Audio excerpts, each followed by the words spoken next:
For Dover, Deal and Sandwich, this is DCR.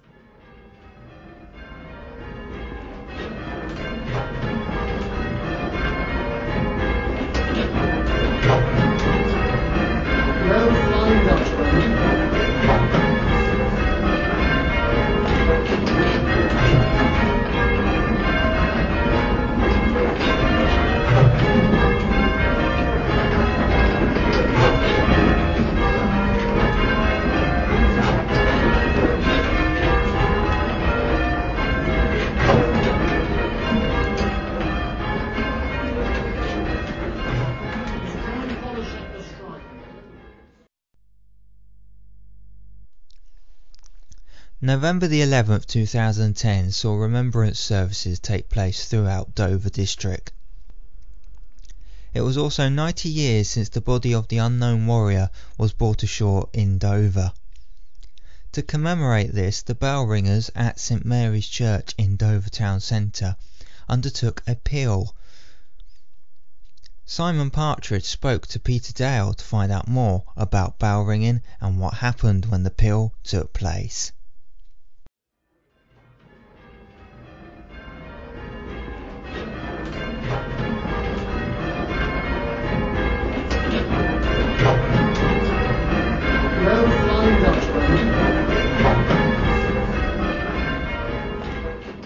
Are you actually a bell ringer? I'm a bell ringer, yes. So how many you are? A few.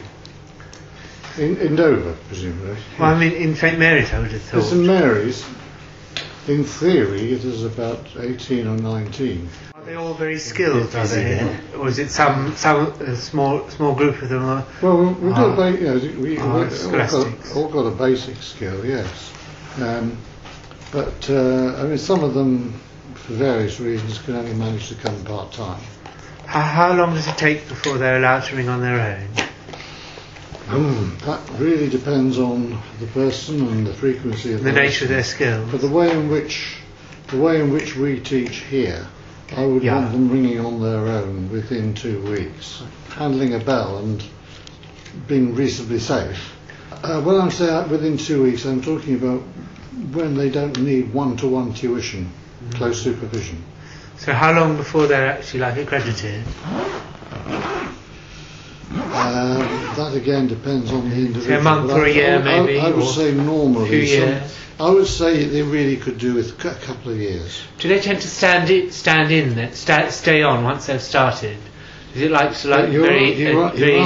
gripping and addictive? You're asking the very key questions, and it's something which, at national level, we're very concerned about. Is the very important. Is the fall off of people who learn to ring and then don't follow it through. Do the bells actually have say 100-year lifespan and then have to be replaced? No, I mean they're expensive things, aren't they? The oldest bell actually is in Kent, that's actually in regular weekly use, and that's in St Dunstan's in Canterbury, and that was cast in Richard Phelps cast that in 1326. How many bells are there? We've got 8 bells in Dover.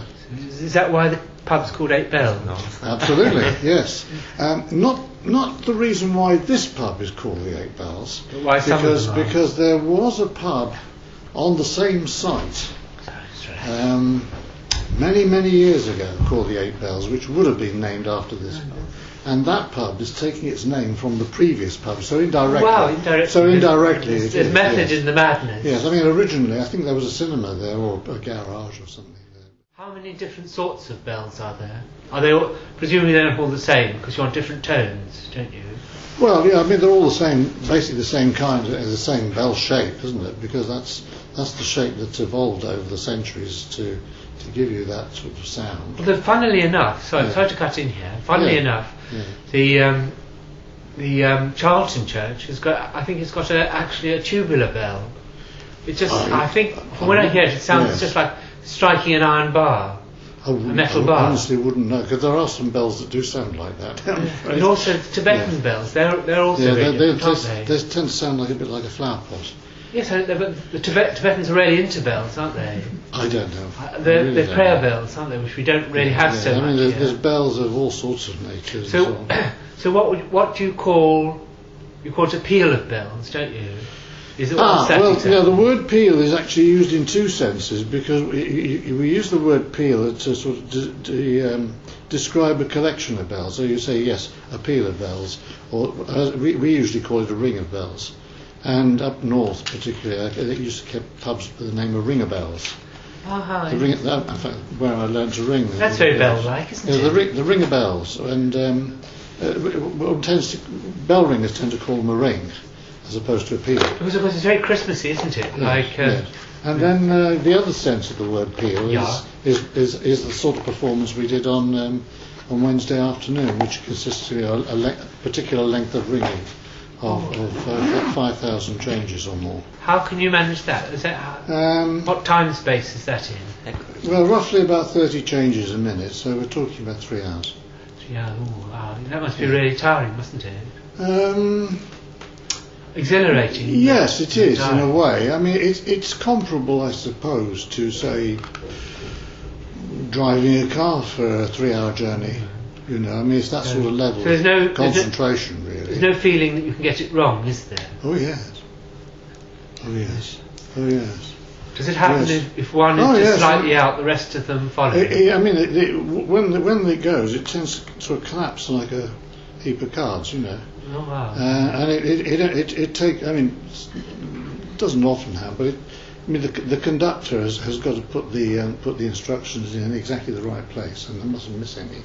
Otherwise, you know, the thing is off on the wrong track. So success is by no means guaranteed. Because I heard that a change was a sequence of bells. It's just about 8 bells striking in sequence is one change. I mean, strictly speaking, a change is the movement from one, or the transition from one to change to another. It's a very subtle change. But in fact, actually, we tend to call the changes the sequences. Mm-hmm. So for change, sort of synonymous with sequence. We actually rang all the changes possible on 7 bells on Wednesday afternoon. That's 5,040.